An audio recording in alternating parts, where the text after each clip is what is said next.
एक तरफ मगध में कौशला देवी आम्रपाली की जान लेने के लिए नया षड्यंत्र बना रही थी, वहीं दूसरी तरफ आम्रपाली भीड़ के हमले से सुभद्रा की जान बचाने की कोशिश कर रही थी। भीड़ ने जब आम्रपाली को अपने सामने खड़े देखा तो बस वो उसे निहारते ही रह गए। वो सुभद्रा को पत्थर मारना भूल गए थे। उन्हें अपनी आंखों पर विश्वास ही नहीं हो रहा था कि देवी आम्रपाली उनके सम्मुख खड़ी है। भीड़ से एक आवाज आई, इतनी खूबसूरत स्त्री की कल्पना तो मैं स्वप्न में भी नहीं कर सकता हूँ। दूसरे व्यक्ति ने आंखें बड़ी करके कहा, इनके साथ हमें समय व्यतीत करने को नहीं मिला, इससे बड़ा दुर्भाग्य भला क्या हो सकता है। जहाँ पूरी भीड़ आम्रपाली को मंत्रमुग्ध होकर देख रही थी, वहीं आम्रपाली की आंखें गुस्से से लाल हो गई थी। उसने सबसे पहले सुभद्रा के करीब जाकर उसको सहारा देकर खड़ा किया। फिर उसने पलटकर सभी की तरफ घूर कर देखा और कहा, क्या ये वही वैशाली है जिसकी चर्चा संसार के सभी देशों में होती है? क्या आप लोग ही वैशाली के नागरिक हैं? मुझे तो ऐसा कदापि प्रतीत नहीं हो रहा है। मुझे प्रतीत तो हो रहा है कि आप लोग पशुओं के झुंड से भी अधिक कुछ भी नहीं हो। अपनी तुलना पशुओं से सुनकर कुछ लोगों को गुस्सा आ गया और उन्होंने अपनी मुट्ठी भींच ली। वहीं कुछ ने शर्मिंदगी से सर झुका लिया। आम्रपाली ने आगे बोला, आप लोगों की आत्मा मर चुकी है, आप में लेश मात्र दया का भाव नहीं बचा है। क्या एक स्त्री के साथ ऐसा दुर्व्यवहार किया जाता है? क्या यही संस्कार है वैशाली के? एक व्यक्ति बोला, देवी, इसने आपके सम्मुख प्रतियोगिता में हिस्सा लेने की जो हिम्मत की थी, ये उसी की सजा है। आम्रपाली बोली, नगर वधू की प्रतियोगिता में कोई भी प्रतिभागी भाग ले सकता है। मैंने भी श्रीमालू के सामने इस प्रतियोगिता में भाग लिया था। ये प्रतियोगिता वैशाली की एक प्रथा है जो सदियों से चलती आ रही है, पर ये किसी की जिंदगी से बढ़कर नहीं है। मुझसे पहले भी हजारों स्त्री नगर वधू बनी थी। सुभद्रा ने भी नगर वधू बनने के लिए प्रयास किया था। इसमें सुभद्रा ने कौन सा पाप कर दिया? आम्रपाली ने आगे कहा, पापी सुभद्रा नहीं है, पापी आप सभी हैं जिन्होंने एक असहाय स्त्री पर पत्थर बरसाने से पहले एक बार नहीं सोचा। ये कहकर आम्रपाली एक व्यक्ति के कंधे से चादर खींचकर लाई और सुभद्रा के ऊपर डाल दिया। फिर उसका हाथ पकड़कर सबके सामने ले आई। सुभद्रा की आंखों से लगातार आंसू बह रहे थे। वो दर्द से कराह रही थी और मन में सोच रही थी, जिसे मैं अपना शत्रु समझती थी, वो तो मेरी रक्षक निकली। महारानी के साथ रहकर मैंने इस देवी के लिए अपने मन में कितना विष खोल रखा था। फिर बुलंद आवाज में आम्रपाली भीड़ के सामने गुस्से से बोली, मैं सुभद्रा को अपने साथ ले जा रही हूँ। इस पर अगर कोई पत्थर फेंकने की कोशिश करेगा तो मैं भी इसके साथ हूँ। फेंकिए हम पर भी पत्थर। ये सुनकर सोम घबरा गया था। उसे डर था कि कहीं आम्रपाली घायल न हो जाए। वो तुरंत आम्रपाली के पीछे उनकी ढाल बनकर चलने लगा। आम्रपाली पूरी हिम्मत के साथ सुभद्रा को भीड़ के बीच में से ले जाने लगी। लोग धीरे धीरे अपने हाथ से पत्थर छोड़ रहे थे। एक आदमी जो सुभद्रा को देखकर बहुत क्रोधित था, उसने पत्थर उठाकर सुभद्रा की तरफ मारने के लिए हाथ उठाया, पर तभी उसके सामने सैनिक का वस्त्र पहने, आंखों में वीरता लिए सरना आ खड़ी थी। सरना को देखकर वो आदमी हक्का बक्का रह गया और उसके हाथ से पत्थर छूट गया। कई लोग आम्रपाली की वीरता के सामने हार मान गए, तो बचे खुचे लोगों ने युवराज स्वर्णसेन और सरना को देखकर अपने गुस्से पर काबू कर लिया। सुभद्रा आम्रपाली की आंखों में दृढ़ता देखकर हैरानी से उसे देखी जा रही थी। आम्रपाली, सरना और युवराज समेत सुभद्रा वहां से महल की ओर निकल गए और धीरे धीरे भीड़ भी खुसफुसाते हुए वहां से बिखरने लगी। एक ओर जहां आम्रपाली सुभद्रा को महल ले जा रही थी, तो वहीं दूसरी ओर मगध में कौशला देवी विशाखा से ये उगलवाना चाह रही थी कि अंध कारागार में सम्राट ने किसे कैद किया है। रानी कौशला देवी महल के उपवन में माली से फूलों की सही से देखभाल करने का निर्देश दे रही थी। तभी उपवन के द्वार से विशाखा रानी कौशला देवी की तरफ बढ़ी। कौशला देवी उसे देखकर बोली, आओ विशाखा, देखो इस बार चमेली और गेंदा के फूल कितने अच्छे खिले हैं। विशाखा कौशला देवी को प्रणाम करके बोली, जी महारानी, सच में इस बार तो फूलों से अपना उपवन भर गया है और बहुत सुंदर लग रहा है। विशाखा आगे बोली, महारानी जी, आपने हमें याद किया था? कौशला देवी ने कहा, हाँ विशाखा, हम महल में अकेले बैठे बैठे ऊब रहे थे, तो सोचा चलो आज उपवन की सैर कर लेते हैं। अब अकेले सैर का आनंद कहाँ है, इसलिए तुम्हें बुला लिया। विशाखा, वैसे एक बात तो प्रशंसा के लायक है कि तुम अंत्येय नाग की अनुपस्थिति में उसका कार्य बहुत अच्छे से संभाल रही हो। विशाखा सर झुकाकर बोली, धन्यवाद महारानी जी। कौशला देवी एक मुरझाए हुए फूल को देखकर बोली, विशाखा ये देखो, जहाँ सारे फूल खिले हुए हैं वहीं ये मुरझाया हुआ है। जीवन भी ऐसा ही है विशाखा, हम भी आज सुबह से कुछ मुरझाए हुए से हैं। विशाखा बोली, क्या हुआ महारानी जी, सब ठीक तो है ना? कौशला देवी ने जवाब दिया, हाँ कुछ खास नहीं, थोड़ा स्वास्थ्य सही नहीं था तो वैद्य जी को बुलाकर औषधि ले ली। अब ठीक हूँ, पर वैद्य जी को देखकर हमें हमारे राज वैद्य की याद आ गई, जिसकी वजह से हमारा मन विचलित हो गया। विशाखा असमंजस में बोली, राजवैद्य? जिस पर रानी कौशला देवी ने कहा, तुम्हें वो राजवैद्य याद है ना, जिसने मस्तिष्क ज्वर में गलत औषधि देकर हमारे प्राण लेने की कोशिश की थी? वो तो हमारे सम्राट ने हमें बचा लिया था, अन्यथा हम आज यहाँ उपवन में सैर थोड़े ही कर रहे होते। विशाखा को तब याद आया और वो बोली, जी उस वैद्य को कौन भूल सकता है। रानी कौशला देवी ने कहा, सम्राट ने उनको सही सजा दी, उन्हें अंध कारागार में डलवा दिया। रानी कौशला देवी ने जानबूझकर अनजान होकर ये सवाल किया, जिसे सुनते ही विशाखा के कदम रुक गए। उसने विस्मित होकर कौशला देवी की तरफ देखा और कौशला देवी उसकी ओर देखकर मुस्कुराने लगी। विशाखा बोली, अंध कारागार में? नहीं तो महारानी जी, सम्राट अंध कारागार में उन्हीं को डालते हैं जिससे उनकी बहुत बड़ी दुश्मनी हो। कौशला देवी को लगा कि अब बात सही जगह पर आ गई है विशाखा से राज उगलवाने के लिए। कौशला देवी ने सवाल किया, अच्छा तो फिर अंध कारागार में कौन कैद है? ये सुनकर विशाखा उनकी तरफ गौर से देखने लगी, क्योंकि आज तक किसी ने ये सवाल भूल कर भी किसी से नहीं किया था, क्योंकि सम्राट के ऐसे दुश्मनों के बारे में कोई भी बात करने से डरता था। पर यहाँ कौशला देवी बड़ी उत्सुकता के साथ उसके उत्तर का इंतजार कर रही थी। जहाँ एक तरफ कौशला देवी ये जानने के लिए बेचैन थी कि अंध कारागार में कौन है, वहीं दूसरी ओर वैशाली में आम्रपाली, स्वर्णसेन और सरना समेत सुभद्रा नील पद्म महल के पिछले द्वार से अंदर आ गए थे। पर सम्राट अभी भी सभी जगह आम्रपाली की तलाश कर रहे थे। जब वो उन्हें कहीं नहीं मिली तो वो हताश होकर वापस नील पद्म महल जा रहे थे। वो नील पद्म महल के द्वार के अंदर प्रवेश करने ही वाले थे कि तभी पीछे से कोई ताली बजाते हुए बोला, वाह बहुत खूब, आपके जैसा चिकना घड़ा कभी नहीं देखा। हम तो आपको स्वाभिमानी पुरुष समझते थे, किंतु आपके अंदर स्वाभिमान का एक कतरा भी नहीं है।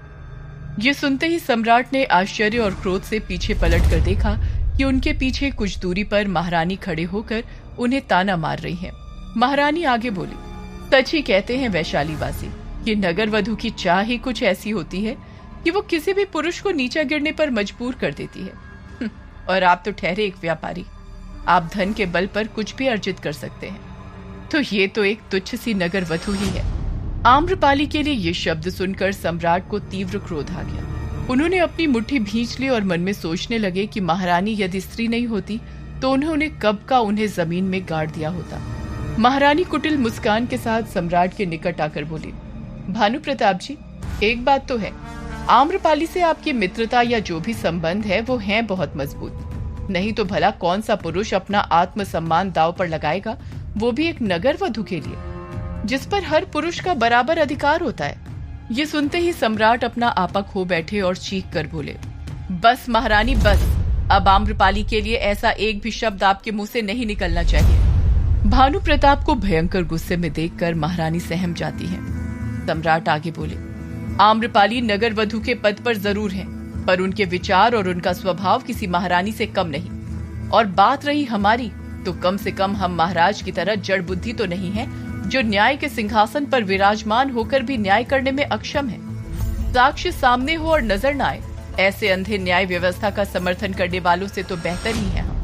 महाराज और अपना अपमान सुनकर महारानी क्रोधित हो गई और उनका मुख गुस्से से लाल हो गया था। लेकिन सम्राट रुके नहीं, वो आगे बोले, महारानी जी, एक बात और ध्यान से सुन लीजिए। भविष्य में हमारे और आम्रपाली के बारे में कुछ भी बोलने से पहले 100 बार अपने शब्दों को नाप तौल लीजिएगा।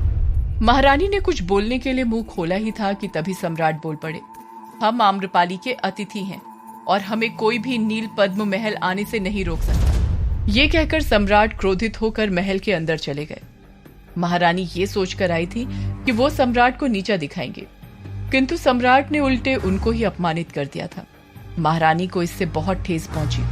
उन्होंने उसी समय प्रण लिया कि चाहे अब साम दाम दंड भेद किसी का भी उपयोग क्यों न करना पड़े, वो अब भानु प्रताप को महल के आसपास भटकने नहीं देंगी। महारानी भी ये दृढ़ निश्चय लिए वहां से चली गई। महारानी से तीक्ष्ण नोक-झोंक के बाद क्रोधित सम्राट आम्रपाली के कक्ष की तरफ जा ही रहे थे कि उनके कानों में महारानी की वो बातें जोर जोर से गूंज रही थीं। वो उन आवाजों को दबा नहीं पा रहे थे। तभी एक सैनिक ने उनके पास से गुजरते हुए उन्हें रोका और कहा, भानु प्रताप जी, आप आम्रपाली जी को ढूंढ रहे थे ना? वो अपने कक्ष में आ चुकी हैं। सम्राट महारानी की बातें सुनकर बहुत लज्जित हो चुके थे और क्रोध से भरे हुए थे।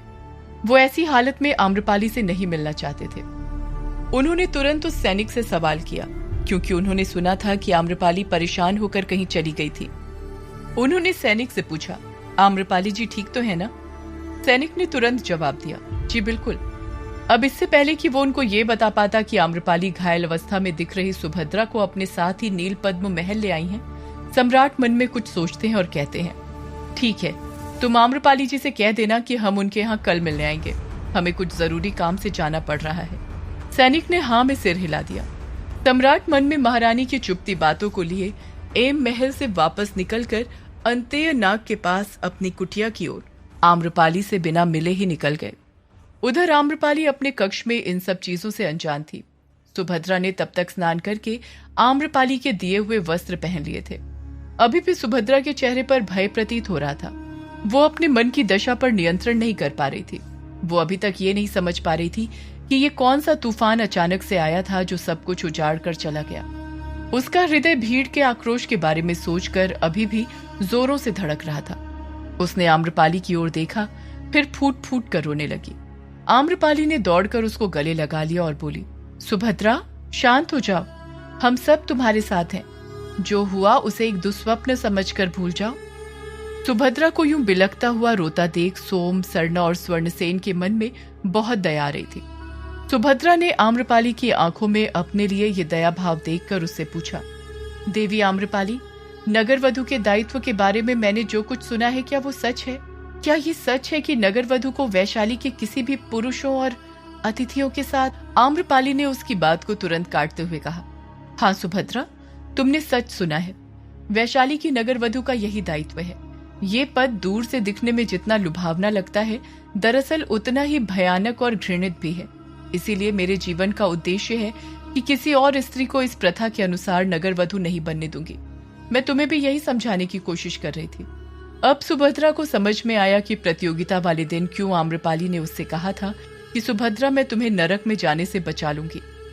ये याद करके सुभद्रा के मन में आम्रपाली के लिए सम्मान और बढ़ गया।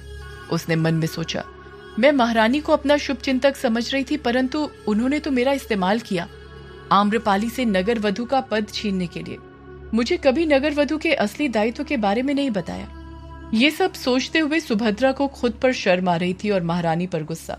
फिर उसने अचानक मन में कुछ संकल्प लिया और आम्रपाली की ओर देखते हुए कहा, मुझे आप लोगों को महारानी के एक बहुत बड़े षड्यंत्र के बारे में बताना है। ये सुनते ही सभी आश्चर्यचकित होकर सुभद्रा की तरफ देखने लगे। जहां एक तरफ सुभद्रा सभी को महारानी के बारे में सच बताना चाह रही थी, वहीं दूसरी ओर मगध में कौशला देवी आम्रपाली की हत्या के लिए अंधकारागार से किसी को बाहर निकालने के लिए विशाखा से सच उगलवाने में लगी हुई थी। महल के उपवन में रानी कौशला देवी ने विशाखा को भ्रमण के लिए बुलाया और बातों बातों में उससे पूछा, अंधकारागार में कौन कैद है? ये सवाल सुनकर विशाखा कौशला देवी की तरफ देख रही थी, पर कोई जवाब नहीं दे रही थी, क्योंकि वो इस सवाल के पीछे रानी का क्या उद्देश्य है ये समझने में उलझी हुई थी। रानी कौशला देवी उसका जवाब सुनने के लिए उत्सुक हो रही थी, परंतु विशाखा को देख ऐसा प्रतीत हो रहा था कि मानो उसने कुछ सुना ही ना हो। कुछ देर इंतजार कर कौशला देवी बोली, कहाँ खो गई विशाखा? बताओ, अंधकारागार में कौन कैद है? विशाखा बोली, क्षमा कीजिए महारानी, हम इसका जवाब आपको नहीं दे पाएंगे। ये सम्राट का विषय है और हमें इसे गुप्त रखने का आदेश दिया गया है। ये सुनकर कौशला देवी मुस्कुराई और उन्होंने उपवन से एक गुलाब का फूल तोड़कर विशाखा की ओर बढ़ाया। विशाखा ने असमंजस में उसे पकड़ने के लिए हाथ आगे बढ़ाया तो रानी कौशला देवी ने कहा, ध्यान से विशाखा, गुलाब के साथ कांटे भी होते हैं। विशाखा ने कुछ समझने की कोशिश करते हुए रानी को देखा। कौशला देवी मुस्कुराकर बोली, तो ये बात है, सम्राट की पत्नी को ये जानने का भी अधिकार नहीं है कि अंधकारागार में कौन है, जबकि तुम्हारी जैसी सेवक को भी इसका ज्ञान है। तो इसका मतलब ये हुआ कि एक महारानी होते हुए भी हमारा यहाँ कोई मूल्य नहीं है और एक राज सेवक को यहाँ की महारानी से ज्यादा अधिकार हासिल है। विशाखा बोली, नहीं ऐसा नहीं है महारानी जी। कौशला देवी बोली, अच्छा तो फिर कैसा है?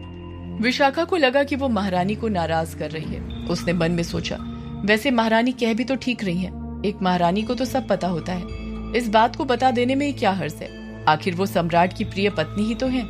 विशाखा बोली, महारानी जी वहाँ कौन कैद है हम ये तो नहीं बता सकते, पर हाँ इतना बता सकते हैं कि वहाँ वैशाली का ही कोई कैदी है। वैशाली का नाम सुनते ही कौशला देवी की आंखों में चमक आ गई। वो मुस्कुरा कर बोली, बताने के लिए शुक्रिया, काफी अंधेरा हो चुका है, अब हमें उपवन से चलना चाहिए। विशाखा भी रानी कौशला देवी को प्रणाम करके वहां से चली गई।